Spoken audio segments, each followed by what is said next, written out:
So this is a patient who has atrial fibrillation, which is an irregular heartbeat. We're going to be inserting catheters in the femoral vein, which will go up into the heart, and then we will deliver radiofrequency energy to create heat, which causes scarring to eliminate the circuits. We use an ultrasound device to guide our access into the femoral vein circulation in order to avoid inadvertent puncture of other structures. We're just injecting local anesthetic into the groin. That's the silhouette of the beating heart.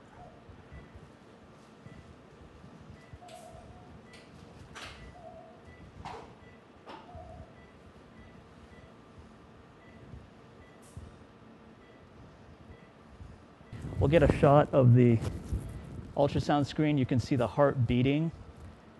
That's the mitral valve coming in, opening and closing at right in the middle there. This is the left ventricle we see. It's a thicker structure. This is what we call the home screen. It's a shot of the right atrium at 12 o'clock, and then the right ventricle at 7 o'clock with the tricuspid valve in the middle. So that matches what we see on X-ray now. And the colors represent the size of electrical signals. Red meaning no signal, and purple meaning completely healthy signal. Or I should say purple meaning a large signal.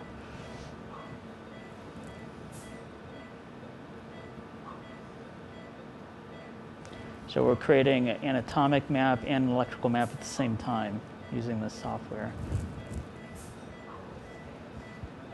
This patient's had a prior ablation, so you're going to see a lot of red, meaning elimination of the abnormal circuits.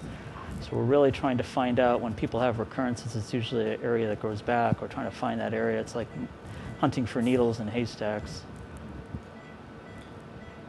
which is why the value of the three-dimensional mapping comes into play. If there were a lot of signal in the veins, you'd see purple.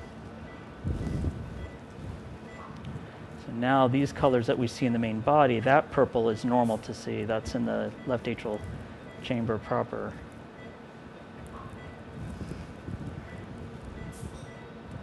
The basic idea behind what we're doing is electrically disconnecting the pulmonary veins from the rest of the heart so that they don't trigger AFib. Kind of like creating a moat around a castle with the ablation catheter. The majority of these ablation procedures is the mapping and identifying where the sites are. The ablation part doesn't take as much time once you've identified the hot spots. So we're just creating a three-dimensional geometry, matching it to the CAT scan the patient had beforehand.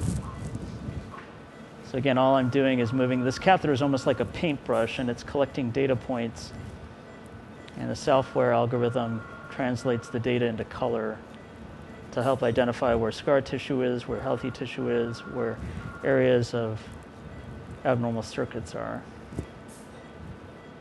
So this is the catheter that creates the map. It has multiple electrodes on these splines, and I can push and pull the handle to cause it to move in different directions. The white lines that are being drawn on the screen are guides to where ablation should take place. We're not going to be ablating along the entire white line. We're going to be ablating along spots where you don't see red. So, in other words, on this screen, you see a floating structure. That's the ablation catheter in 3D space, and you don't need X-ray for that. That light blue dot is a spot that has grown back that's caused the patient's problem. And it's kind of like a bridge, so we're trying to eliminate the bridges, and this bridge grew back. So you can see I'm moving the catheter around, and that number, that light blue number that's changing with the little G, is the grams of force that I use to apply to the tissue. And so I kind of want between 5 and 15 grams. That means that my catheter is in good contact with the tissue. If it's not enough force, if my catheter is here and the tissue is here and it's not touching, I'll have very low grams of force. If I'm pushing too hard, we'll see 20, 30 grams of force. So we have kind of a sweet spot. So it tells us our contact, and the contact's the most important thing with ablation.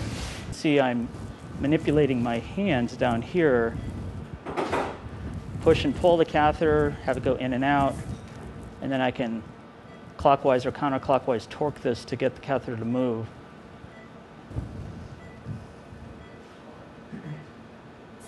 So this is a heat to do what here? The two technologies, heat and freezing, are equivalent in terms of their outcome for atrial fibrillation ablation. The freezing is a balloon, so it can only be done as an anatomic ablation. You can't pick where you want to ablate. It's just one large ring that gets created. This patient's had a prior procedure, so we don't want to re-ablate an entire area. We want to just fine-tune where it needs to go, so that's why we use the heat system here. Yeah, just to highlight. So that is an abnormal signal. That's what we're going after. That is what's called the pulmonary vein potential, and it can send out signals to trigger atrial fibrillation. So what we want to do, and that should be gone after an ablation, so it grew back, which can happen because the tissue is very resilient. It's very thick tissue.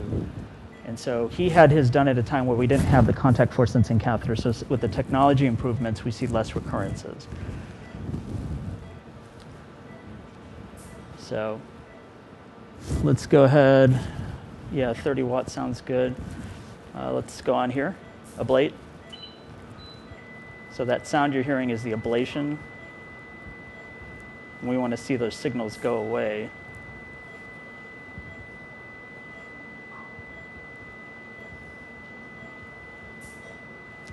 Off. So you see how the signal has changed now? It's a lot smaller. Yeah. Let's go 25 watts. On. So that little red dot that shows, that pops up. Off. Is an area that I've ablated. That's outside of the... Off. You can breathe. One of the things that we have the ability to do with anesthesia is we can actually hold the patient's breath during parts of the procedure so there's less catheter movement. So you can see on the map on the right, and you can just use your mouse here, those are the areas that needed to be ablated. So in an original procedure, you have to go around the entire circle. But here we can do just a segmented area, and a lot of it's because of the advanced technology that we have in terms of mapping and ablating. In the past, you would just redo the whole procedure. It'd take a lot longer, a lot more ablation than the patient needed. But technology is always improving, so we can always use more and more upgrades. Better outcomes for people. Okay, let's go 30 watts. On. So that's a sign that the cells are in the vein, the abnormal ones. Normally they would send that signal out to the rest of the heart, but they're trapped. So the signal is firing on its own, and the patient's heart is being on its own. If the cells were still working, they'd cause the heart to beat in a certain way. But what's happening is you've got this independent thing going on between the heart, which is functioning normally, and then the cell is firing independent. So that's a great sign. That's what we like to see.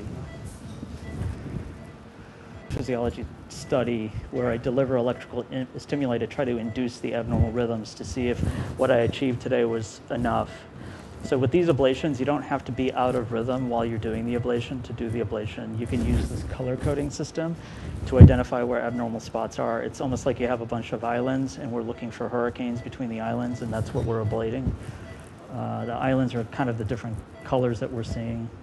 So now we're going to do some testing to see if the circuits are gone or not. So that's...